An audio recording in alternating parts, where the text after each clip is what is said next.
ሰላም ጤና ይስጥልኝ እንደምን ቆያችሁ ከቻናል 1 ቴሌቪዥን የሚተላለፍላችሁ የዜና ሰዓታችን ላይ ትገኛላችሁ ከሀገር ውስጥና ከውጭ እንዲሁም ቢዝነስ ዘገባዎችን ጨምሮ ወደ እናንተ እናደርሳለን ዜናዎቹ እየመራው አብሬያችሁ ቆይታ ማድረገው ነው ፍራታ ጥላሁን ነኝ መልካም ቆይታ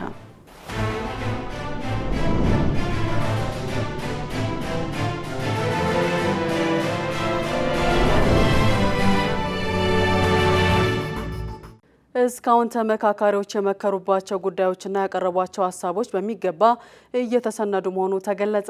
የሀገራዊ ምክክር ኮሚሽን ዋና ኮሚሽነር ፕሮፌሰር መስፍን አርአያ የምክክሩን የእስካሁን ሂደት በተመለከተ በሰጡት መግለጫ ላለፉት ቀናት 4000 ተሳታፊዎች በጥቃቅን ቡድን ተከፋፍለው በ50 ቡድን 10 በመሆን በተሰጣቸው አጀንዳዎች ላይ ሲመክሩ መቆየታቸውን አስታውሰው የመከሩባቸው ጉዳዮችም እየተሰነዱ መሆኑንና ተመካካሪዎች የሚያቀርቧቸው ሐሳቦች በሚገባ እየተሰነዱ መሆኑን ተናግረዋል።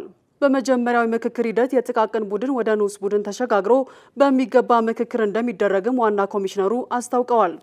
በምክክሩ ሁሉም ተመካካሪዎች ሐሳባቸውን በነጻነትና በግልጽነት እያቀረቡ እንደሚገኙ ገልጸው እስካሁን ያለቀና የተወሰነ ነገር አለመኖሩን አብራርተዋል።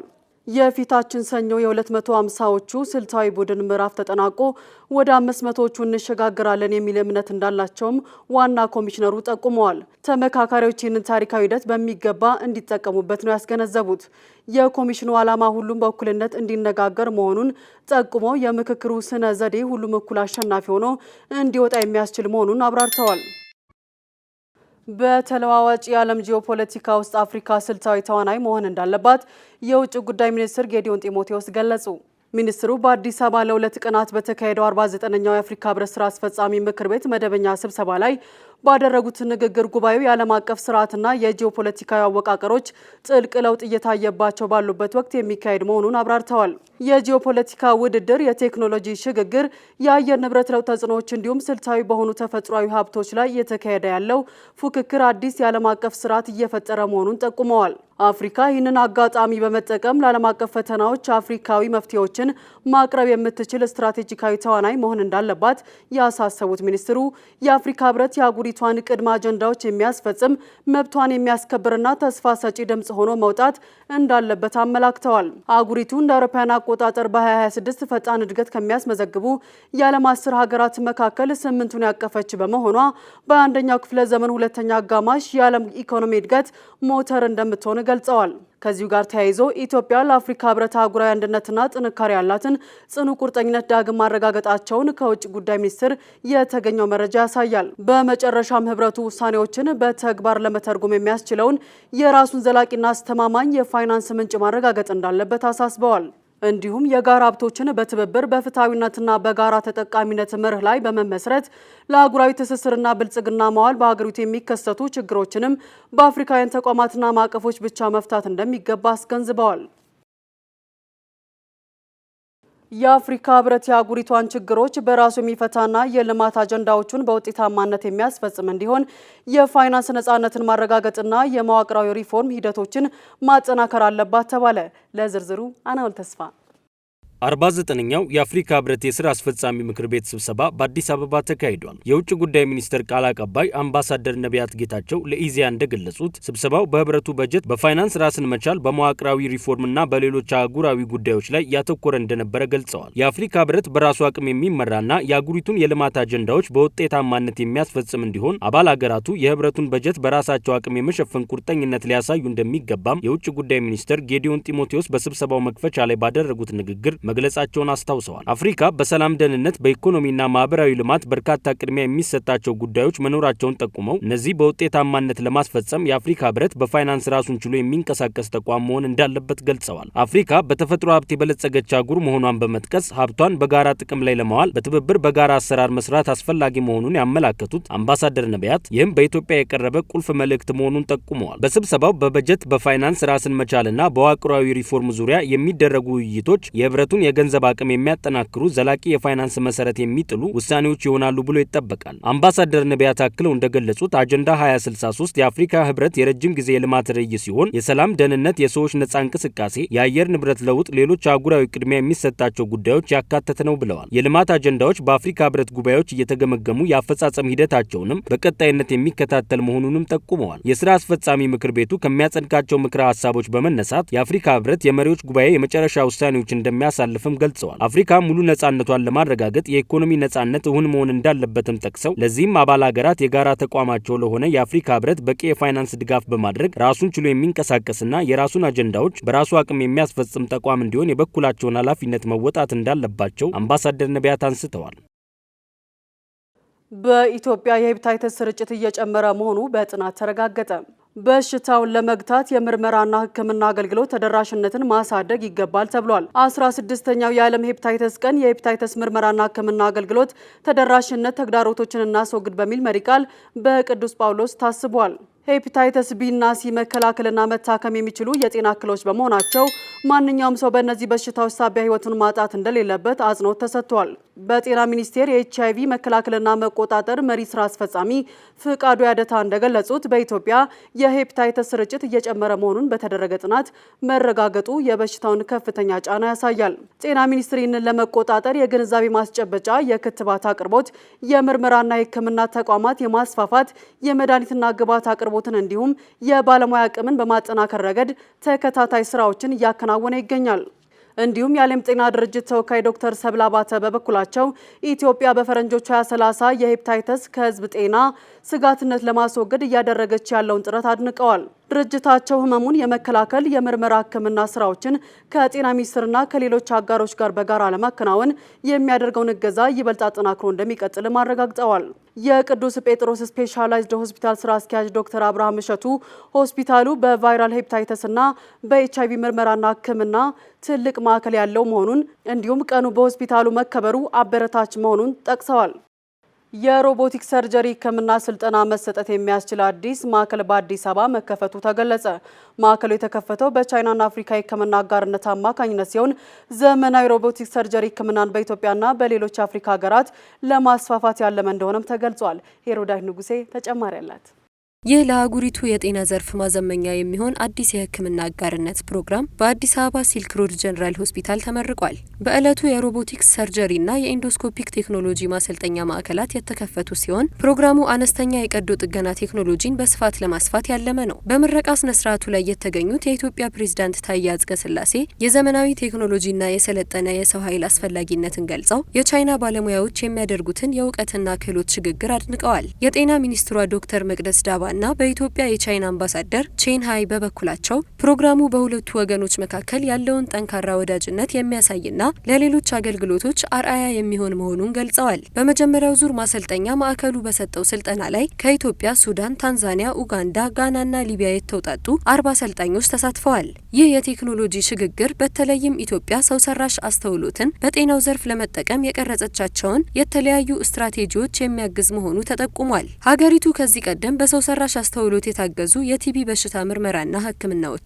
ድንገተኛ ወረርሽኞችን የመቆጣጠር ስራዎችን እንዲሁም በተመረጡ ሆስፒታሎች በሰው ሰራሽ አስተውሎት የታገዙ የሕክምና ማሽኖችን መቅጠሟ ይታወሳል። በተያያዘ መረጃም የሰው ሰራሽ አስተውሎት ዩኒቨርሲቲ ለማቋቋም የሚኒስትሮች ምክር ቤት ውሳኔ ማሳለፉ ይታወሳል። ይህን ተከትሎም በአሁኑ ወቅት የዩኒቨርሲቲው መቋቋሚያ ቦታ መረጣ ግንባታና ሌሎች ተያያዥ ጉዳዮች በከፍተኛ ፍጥነት በመጠናቀቅ ላይ እንደሚገኙ ተገልጿል። ይህ እርምጃ ሀገሪቱ በጤናና በሌሎች ዘርፎች ላይ የላቁ የቴክኖሎጂ ውጤቶችን በስፋት ለመጠቀም ለጀመረችው ጉዞ ትልቅ አቅም እንደሚፈጥር ይጠበቃል። ኢትዮጵያውያንና ኬንያ ስራ ፈላጊዎች በእስያ ሀገራት ውስጥ በስፋት የሚገኙ የማጭበርበሪያ ካምፖች ተጠቂ መሆናቸው በየጊዜ እየጨመረ መምጣቱን የመንግስታቱ ድርጅት አስጠነቀቀ። ለዝርዝሩ አማሩ ገብሩ። የተባበሩት መንግስታት ድርጅት የስደተኞች ኤጀንሲ የህገወጥ የሰዎች ዝውውር መከላከያ ዓለም አቀፍ ቀንን ምክንያት በማድረግ ባወጣው መግለጫ በመላው እስያ ከሚገኙ የማጭበርበሪያ ማዕከላት እንዲወጡ ከተደረጉት ሰዎች መካከል ምስራቅ አፍሪካውያን ከፍተኛውን ቁጥር እንደሚይዙ አስታውቋል። ድርጅቱ ይህንን አዲስ ብቅ ያለ የህገወጥ የሰዎች ዝውውር መንገድ ሲል ጠቅሶ ተጎጂዎቹ በውጭ ሀገር ከፍተኛ ገቢ ስለሚያስገኙ ስራዎች በሚያሳዩ ማስታወቂያዎች እንደሚሳቡ ገልጿል። ነገር ግን ወደ ታለመላቸው ስፍራ ሲደርሱ ፓስፖርታቸው ይወሰድባቸዋል። በቋሚ ክትትል ስር ሆነውም በኦንላይን የማጭበርበር ስራዎች ላይ እንዲሰማሩ ይገደዳሉ ብሏል። ኤጀንሲው አንዳንድ ከካምፖቹ እንዲወጡ የተደረጉ ሰዎች ለመሳተፍ ፈቃደኛ ባለመሆናቸው ለድብደባ፣ ለጾታዊ ጥቃት፣ ለረሃብ እንዲሁም ብቻቸውን ለመታሰር እንደተዳረጉ ገልጿል። በዚህ ወቅት የተባበሩት መንግስታት ድርጅት የስደተኞች ኤጀንሲ የምስራቅ አፍሪካ ቀንድና የደቡብ አፍሪካ ዳይሬክተር ፍራንቴስ ሴሌስቴን እንዳሉት የሰዎች ዝውውር አደራጅ ቡድኖች እንቅስቃሴያቸውን ከእስያ ወጥተው እያስፋፉ በመሆኑ በመሆኑ ከአፍሪካ የሚመለሱት ቁጥር እያደገ መጥቷል ብለዋል። ኤጀንሲው ከ2022 እስከ 2025 ባለው ጊዜ ውስጥ በደቡብ ምስራቅ እስያ ለግዳጅ ወንጀል ተግባር ከተወሰዱት ከ39 ሀገራት ለመጡ ከ3500 በላይ ሰዎች ድጋፍ ማድረጉን ያስታወሰ ሲሆን ከነዚህ መካከል ኢትዮጵያ፣ ኬንያ፣ ኢንዶኔዥያ፣ ህንድ፣ ስሪላንካና ባንግላዴሽ ይገኙበታል። ነገር ግን ኤጀንሲው የኢትዮጵያውያኑንና የኬንያውያኑን ትክክለኛ ቁጥር አላሳወቀም። የተባበሩት መንግስታት የአደንዛዥ ዕፅና የወንጀል ጉዳዮች ቢሮ መረጃ እንደሚያመላክተው በምስራቅ እስያ፣ በደቡብ ምስራቅ እስያ፣ በአውስትራሊያና በኒውዚላንድ የሚከናወኑ የኦንላይን ማጭበርበር ተግባራት ባለፈው ዓመት ብቻ ከ88 እስከ 114 ቢሊዮን የአሜሪካ ዶላር የሚገመት ገቢ አስገኝተዋል። የተባበሩት መንግስታት ድርጅት የስደተኞች ኤጀንሲ እነዚህን ሰዎች እንደ ወንጀለኞች ከመቁጠር ይልቅ ጥበቃና ድጋፍ የሚያስፈልጋቸው የህገወጥ ሰዎች ዝውውር ተጎጂዎች አድርገው እንዲመለከቷቸው አሳስቧል። በተጨማሪም ስራ ፈላጊዎች ከሀገር ውጭ የሚቀርቡላቸውን ያልተለመደ ከፍተኛ ደሞዝና እጅግ ማራኪ የሆኑ ድሎችን ቃል በሚገቡ አሰሪዎች ላይ ጥንቃቄ እንዲያደርጉ አስጠንቅቋል። ኢትዮጵያውያን ዜጎች ወደ ሩሲያ መግባት የሚያስችላቸው የኢቪዛ አገልግሎት የሚያገኙበት አሰራር በቅርቡ ይፋ ሊደረግ መሆኑን የሩሲያ ኢኮኖሚ ልማት ሚኒስቴር ገለጸ። የሩሲያ የኢኮኖሚ ልማት ሚኒስቴር ለሀገሪቱ የመገናኛ ብዙሃን እንደገለጸው የኢቪዛ ማመልከቻ እድልን ለኢትዮጵያ፣ ለታንዛኒያና ግብጽ ዜጎች ለማስፋፋት ጥናት እየተደረገ ይገኛል። ለዝርዝሩ ሄሮዳን ንጉሴ። የአዲስ አሰራር ዜጎች ወደ ሩሲያ ለመግባት የሚያደርጉትን የቪዛ ሂደት እጅግ የሚያቃልል ሲሆን በተለይም የህግና የሰነድ አሰጣጥ ስርዓቶችን ወደ ዲጂታል በመቀየር ረጅም ጊዜ የሚወስዱ የወረቀት ላይ ሂደቶችን እንደሚያስቀር ተገልጿል። ተቋሙ አክሎም ይህን የኢቪዛ አማራጭ ይበልጥ ሳቢ ለማድረግ ከአንድ ጊዜ በላይ መግባት የሚያስችለውን አሰራር ለማስተዋወቅ ከሩሲያ ውጭ ጉዳይ ሚኒስቴር ጋር በቅንጅት እየሰራ መሆኑን አስታውቋል። የሩሲያ መንግስት ይህን አሰራር ተግባራዊ ለማድረግ የቴክኒክና የደህንነት ዝግጅቶችን እያጠናቀቀ ሲሆን አገልግሎቱ በይፋ የሚጀመር በት የጊዜ ሰሌዳ በቅርቡ እንደሚገለጽ ስፑትኒክ በዘገባው አመላክቷል። ይህ የቪዛ ማሻሻያ ውሳኔ ሩሲያ ከአፍሪካ ሀገራት ጋር ያላትን የንግድ የቱሪዝምና የኢኮኖሚ ትስስር ለማጠናከር ከምትከተለው ስትራቴጂ ጋር የተያያዘ ነው። በተለይም እንደ ኢትዮጵያና ግብጽ ያሉ የብሪክስ አባል ሀገራት ዜጎች ወደ ሩሲያ በነጻነት እንዲንቀሳቀሱ መፍቀድ በሀገራቱ መካከል ያለውን የህዝብ ለህዝብ ግንኙነትና የቢዝነስ ኢንቨስትመንት በከፍተኛ ደረጃ ያሳድገዋል ተብሎ ይጠበቃል። አዲሱ አሰራር በይፋ ሲተገበር ኢትዮጵያውያን ነጋዴዎች፣ ተማሪዎችና ጎብኚዎች ወደ ሩሲያ ለመጓዝ በአካል ኤምባሲ መገኘት ሳያስፈልጋቸው በኢንተርኔት አማካኝነት የጉዞ ፈቃዳቸውን ማግኘት ይችላሉ። ይህ አሰራር የጉዞ ወጪን ከመቀነሱም በላይ በዓለም አቀፍ ደረጃ ኢትዮጵያውያን ያላቸውን የጉዞ ነጻነትና የተለዋጭ ቪዛ አማራጮችን በማስፋፋት በኩል ትልቅ ሚና ይጫወታል። የተለያዩ ዓለም አቀፍ የምርምር ተቋማት በየዓመቱ ከሚያወጧቸው የፓስፖርት ጥንካሬና የቪዛ ተደራሽነት ደረጃዎች እንደሚያሳዩት የቪዛ አሰራሮችን ማቃለል የሀገራትን ዲፕሎማሲያዊ ግንኙነት ያጠናክራል። ሩሲያ አሁን ላይ የጀመረችው የኢቪዛ ማስፋፊያ ጥናትም ሀገሪቱ በዓለም አቀፍ ደረጃ የቱሪስት ፍሰትን ለመጨመርና ከተመረጡ የአፍሪካ ሀገራት ጋር የረጅም ጊዜ ስትራቴጂካዊ አጋርነትን ለመገንባት የምታደርገውን ጥረት የሚያሳይ ሆኗል።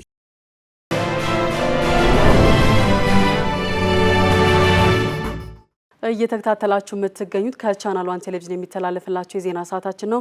አሁን ደግሞ ከውጭ ያገኘናቸው መረጃዎች አልፋለሁ። ለአጭር ጊዜ ውጊያውን አቋርጠው የነበሩት አሜሪካና ኢራን አንዳቸው በሌላኛው ላይ ጥቃት መፈጸማቸው ተሰማ። ኢራን በመካከለኛው ምስራቅ የሚገኝ የአሜሪካ ወታደሮች ላይ ድንገተኛ የባሊስቲክ ሚሳይል ጥቃት መክፈቷን የአሜሪካ ጦር አስታወቀ። ለዝርዝሩ አናውል ተስፋ።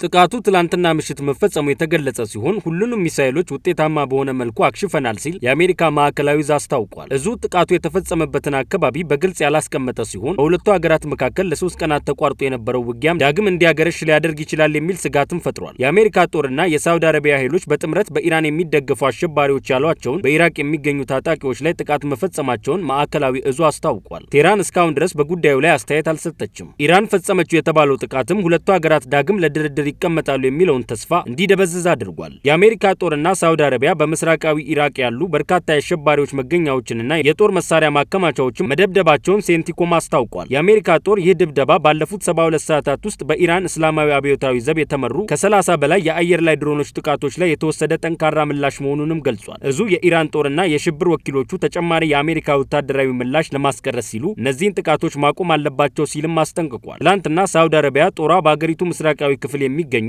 የፔትሮሊየም ተቋማትን ኢላማ ያደረጉ ሚሳኤሎችን ማክሸፏን አስታውቃለች። የጦሩ ቃል አቀባይ ሜጀር ጀነራል ቱሪክ አልማሊክ የድሮን ጥቃቶች የተከፈቱት በኢራቅ ውስጥ የሚገኙና ከኢራን ጋር ግንኙነት ባላቸው ቡድኖች ነው ብለዋል። በሁለቱ ሀገራት መካከል ዳግም ግጭት ያገረሸው የአሜሪካ ፕሬዝዳንት ዶናልድ ትራምፕ ከኢራን ጋር በጣም ወዳጅነት የተሞላበት ድርድር እያደረጉ መሆኑን ከተናገሩ በኋላ ነው። ሁለቱ ሀገራት የሚያደርጉትን ውጊያ ጋብ ያደረጉት ለ2 ሳምንታት ገደማ አንዳቸው በሌላኛው ይዞታ ላይ ጥቃት ሳያደርሱ ከቆዩ በኋላ ነው። ውጊያው ማገርሸቱም ሰኔ ላይ የተፈረመውን ጊዜያዊ የተኩስ አቁም ስምምነት አደጋ ውስጥ ከቶታል።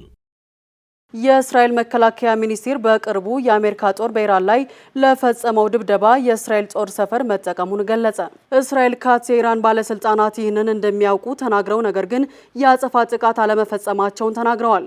እውነታው ኢራን የቀጠናው ሀገራት ላይ በሙሉ ጥቃት ስትፈጽም እስራኤል ግን ምንም አይነት እርምጃ አልወሰደችም፣ ምንም እንኳን ያ በሰዓት ውስጥ የሚቀየር ቢሆንም ሲሉ ለእስራኤሉ መገናኛ ብዙሃን ተናግረዋል። የእስራኤሉ ጠቅላይ ሚኒስትርና የአሜሪካው ፕሬዝዳንት ዶናልድ ትራምፕ ዛሬ በዋይት ሀውስ ተገናኝተው ይወያያሉ። የእስራኤል መከላከያ ሚኒስትር ኢራን በእስራኤል ላይ ጥቃት ለመፈጸም ብትሞክር በሙሉ ኃይላችን ምላሽ እንሰጣለን ሲሉ ዝተዋል። እኔና ጠቅላይ ሚኒስትር ኔታንያሁ እስራኤል ላይ ጥቃት ከተፈጸመ በሙሉ ኃይላችን ምላሽ ለመስጠት ተነጋግረናል ሲሉ ጨምረው አብራርተዋል። ኦማን ቴህራን የሆርሙዝ ወሽመጥን እንድታስተዳድር የሚያስችል እቅድ ማቅረቧንና ምክረ ሀሳቡ የባህረ ሰላጤው ሀገራትን ድጋፍ ማግኘቱን ሮይተርስ ዲፕሎማቶችንና ምንጮችን ጠቅሶ ዘገበ። በእቅዱ መሰረት በወሽመጡ ላይ የሚያልፉ መርከቦች በፈቃደኝነት ላይ የተመሰረተ ክፍያ እንዲከፍሉ ይጠየቃሉ ተብሏል። ማሌት ደመላሽ ተጨማሪ አላት። እቅዱ አሜሪካና እስራኤል ቴህራን ላይ ጦርነት ማወጃቸውን ተከትሎ በወሽመጡ ላይ የሚያልፉ መርከቦች እንቅስቃሴን መግታቱን ያስቀራል ተብሏል። ለ2 ሳምንት ሲካሄድ የነበረውን የአየር ድብደባ ያስቆሙት ፕሬዝዳንት ዶናልድ ትራምፕ ከኢራን ጋር ጥሩ ንግግር እየተካሄደ መሆኑን ተናግረዋል። ነገር ግን ኢራን ወደ ድርድር ጠረጴዛው የማትመለስ ከሆነ የአሜሪካ ጦር ድብደባውን እንደሚቀጥል ዝተዋል። ኢራን ግን ከአሜሪካ ጋር ንግግር ዳግም ለመጀመር ፍላጎት እንደሌላት በመግለጽ አስተባብላለች። ዋሽንግተን በቴህራን ላይ ጥቃት መፈጸም የጀመረችው ከ2 ሳምንት በፊት ነበር። አሜሪካና እስራኤል በቴህራን ላይ ጦርነት ከከፈቱ በኋላ ኢራን የሆርሙዝ ወሽመጡን ሙሉ በሙሉ ዘግታለች። ባለፈው ወር በአሜሪካና በኢራን መካከል ስምምነት ከተደረሰ በኋላ ወሽመጡ በከፊል ለመርከቦች እንቅስቃሴ ክፍት ሆኖ ነበር። ነገር ግን ከ2 ሳምንት በፊት ኢራን በወሽመጡ በኩል ፍቃድ ያላገኙ መርከቦች እያለፉ ነው በሚል ጥቃት በመፈጸሟ ስምምነቱ ፈርሷል። ኢራን የሆርሙዝ ወሽመጥን ከኦማን ጋር በመሆን ማስተዳደርና መርከቦችን ክፍያ ማስከፈል እንደምትፈልግም ተናግራለች። ዋሽንግተን በበኩሏ የሆርሙዝ ወሽመጥ ከጦርነቱ በፊት እንደነበረው ያለምንም ክፍያ መርከቦች የሚተላለፉበት እንዲሆን ትፈልጋለች። አክላም በግዴታ ቀረጥን ማስከፈል ህገወጥ ነው ስትልም አስጠንቅቃለች። በኦማን እቅድ ዙሪያ ማብራሪያ የተሰጣቸው የባህረ ሰላጤው ሀገር ባለስልጣናትና ዲፕሎማቶች ለሮይተርስ እንደተናገሩት በምክረ ሀሳቡ መሰረት ኢራን ወሽመጡን ብቻዋን የማትቆጣጠር ሲሆን ክፍያም ቢሆን በፈቃደኝነት ይሆናል ተብሏል። በማላካ ወሽመጥ ኢንዶኔዥያ፣ ማሌዥያና ሲንጋፖር መርከቦች በፈቃደኝነት ክፍያ እንዲፈጽሙ ይጠየቃሉ። ገንዘቡ የመርከቦቹን ፍሰት ለማሻሻል፣ የአካባቢ ጥበቃን ለማካሄድና በአደጋ ጊዜ የህይወት አድን ስራዎችን ለመደገፍ ይውላል። የኦማን ባለስልጣናትና የኢራን ባለስልጣናት በቴህራን በሳምንቱ መጨረሻ ተገናኝተው ተወያይተው ነበር። የባህረ ሰላጤው ምንጮች እንደሚያሳዩት እቅዱ በቴህራን በኩል ተቀባይነትን አላገኘም። በጃፓን ባጋጠመ የመሬት መንቀጥቀጥ አደጋ 18 ሰዎች መሞታቸው ተነገረ። የሀገሪቱ ጠቅላይ ሚኒስትር ሳኒ ታካይቺ የነፍስ አድን ሰራተኞች ከጊዜ ጋር ተፋጠዋል ብለዋል። በሬክተር ስኬል 7.1 በተለካውና የሀገሪቱን ደቡባዊ ምዕራብ ኩማሞቶ ባጠቃው አደጋ በተለይም የካሺማ ከተማ አሁን የገበያ ማዕከልን አፈራርሷል። የነፍስ አድን ስራው ትኩረትም ይኸው የገበያ ማዕከል ነው ተብሏል። በተጨማሪም በረደ መሬቱ ሳቢያ 62 ሰዎች ቆስለዋል።